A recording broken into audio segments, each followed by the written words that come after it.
За 9 дугаар бодлогыг бодъё. За 9 дугаар бодлого маань за ийм илтгэж илэрхийлэл өгсөн байна. За тэгээ бидний олох ёстой зүйл юу вэ гэхээр логарифм нь 10 суртаа x-ийг олох юм байна гэсэн үг.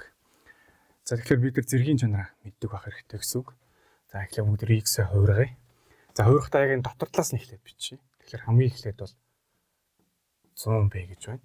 За түүний гадна талаар яг 100 дор 3 гэж байгаа учраас 3-1 гэсэн үг. За тэрийг 10b-гээр үржүүлсэн байна. Тэгэхээр 10b. За тэгээд гадуураа язгуур байгаа учраас 2-1 зэрэг гэсэн үг. За хуваахна. Хуваарь өөрчлөе. За хуваар маань шууд 100 үржигэн b-ийн за 3 язгуур дор гэж байгаа учраас 3-1 зэрэг гэсэн үг.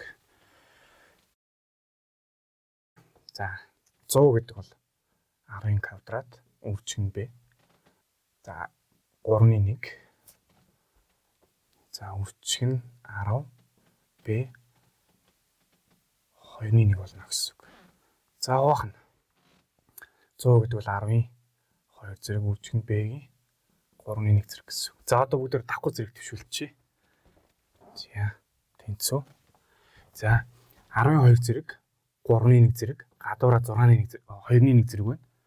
За тэгэхээр давхар зэрэг төвшүүлж учраас бүгдийг нь үржүүлчихье. Тэгэхээр 2-ыг 3-1-ээр үржүүлээ. 3-2 дахиад 2-1-ээр үржүүлэхээр 10-ийн 3-1 зэрэг болно гэсэн. За энд b-ийн 3-1 зэрэг гадуураа 2-1 зэрэг гэхлээр b-ийн 6-1 зэрэг болно.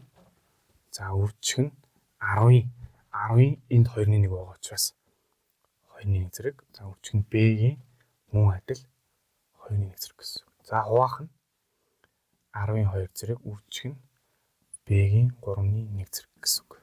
За 10-ийн 3-1 зэрэг дээр нэмэх нь за энд 2-1 зэрэг байна. За хасах нь доор 2 зэрэг байна. За үржих нь b-ийн за 6-1 зэрэг байна. Нэмэх нь 2-1 зэрэг байна. Хасах нь 3-1 зэрэг байна. За ийм болно гэсэн үг. За тэгэх юм бол 10-ийн за энд чинь 6-5 гэсэн үг. Энэ 6-ны 12 гэсэн үг. Тэгэхээр хасах 6-ны 7 зэрэг. За үржих нь b-ийн за энд 6-ны 1. За энд ижлээ өргөчье. Энд 3, энд 2 өгч. За тэгэхээр чинь 6-ны 4, 6-ны 2 буюу 3-1 болно гэсэн үг.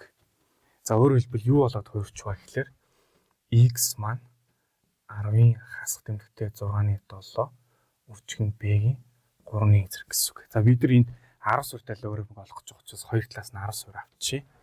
За тэгэх юм бол логарифм 10 суурьтай x гэдэг бол логарифм 10 суурьтай хасах 6-ны 7 зэрэг үржих нь b-ийн 3-1 зэрэг гэсэн. За энд үржүүлж байгаа учраас нийлбэр болгож салгачи. Тэгэхээр логарифм 10-ийн хасах 6-ны 7 зэрэг за нэмэх нь логарифм b-ийн 3-1 зэрэг.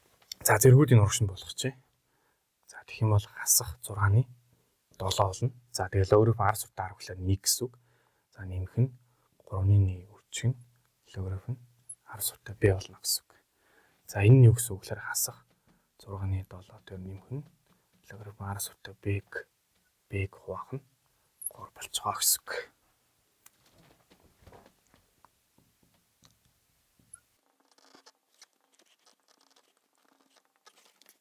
За 10 дугаар бодлогыг бодъё.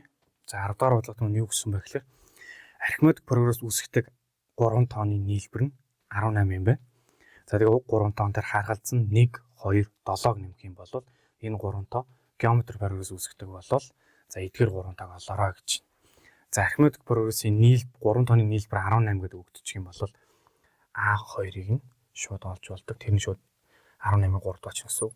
Тэр нь 6 болж байгаа гэсэн үг. За одоо бүгдээрээ геометри прогрессын чанарыг ашиглая. За геометри прогресс төр ямар чанар байдаг вэ гэхээр дараалсан 3 геометри прогрессын гишүүн байвал захын хоёрын нь үржүүр нь голын гишүүний квадраттай тэнцүү байдгаа гэдгийг ашиглаж. За тэгэх юм бол бид нар юу хийчих болох вэ гэхээр А1 дээр 1-ийг нэмээд А3 дээр 7-г нэмээ хооронд нь үржүүлэх юм бол А2 дээр нэмэх нь 2-ын квадрат гарна гэсэн үг. За бүгд энэ А1, А3 гэдэг А2-оор илэрхийлчихье. Яг гэвэл А2 маань мэдэгдэж байгаа учраас за тэгэхээр юу гэж боломжтой гэхлээр за энд биччихье. А1 гэдэг бол А2-аас хассан D. За нэмэхнийг болно. За А3 гэдэг бол А2 дээр нэмэх нь 7 болно гэсэн үг. За нөгөө талдаа юу байгаа гэхээр А2 дээр нэмэх нь 2-ын квадрат байгаа гэсэн үг. За А2-ын хооронд бүгдээрээ тооноод орлоо биччихье. 6-гаа. За тэгэхээр 6 7-аас D болно. За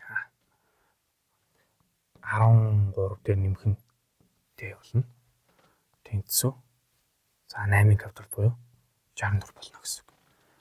За квадрат хэвтгэл 91 нэмэх нь 7D хасах нь 13D хасах нь D квадрат тэнцүү 64 гэсэн үг.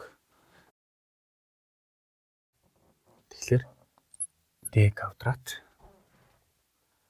нэмэх нь 6D хасах нь 27 тэнцүү тэг. За D1 2 хаалаа. Хасах 3 нэмэх хасах 9 27 36 гэхэл 6 гэсэн үг. За 1-р D бол хасах 9. За 2-р D бол 3 гэсэн үг. За тэгэхээр А2 маань олдсон 6 гэж байгаа. D нь 3 учраас А1 нь 3 болоод А2 нь 6 болоод за А3 нь за 9 байж болно гэсэн үг. За нөгөө талаас А2 нь бас 6, D нь хасах 9 гэж байгаа. Тэгэхээр хасах 9 гэхэлэр нэмэхлээр А1 нь 15, за А3 нь хасах 3 байж болно гэсэн үг. За тэгэхээр хариугаа харах юм бол манай бодлогын хариу бол за энэ нь тестийн хариун дээр байгаад байгаа учраас бид нар энэ 3, 6, 9 гэсэн хариуг нь сонгоно гэсэн үг.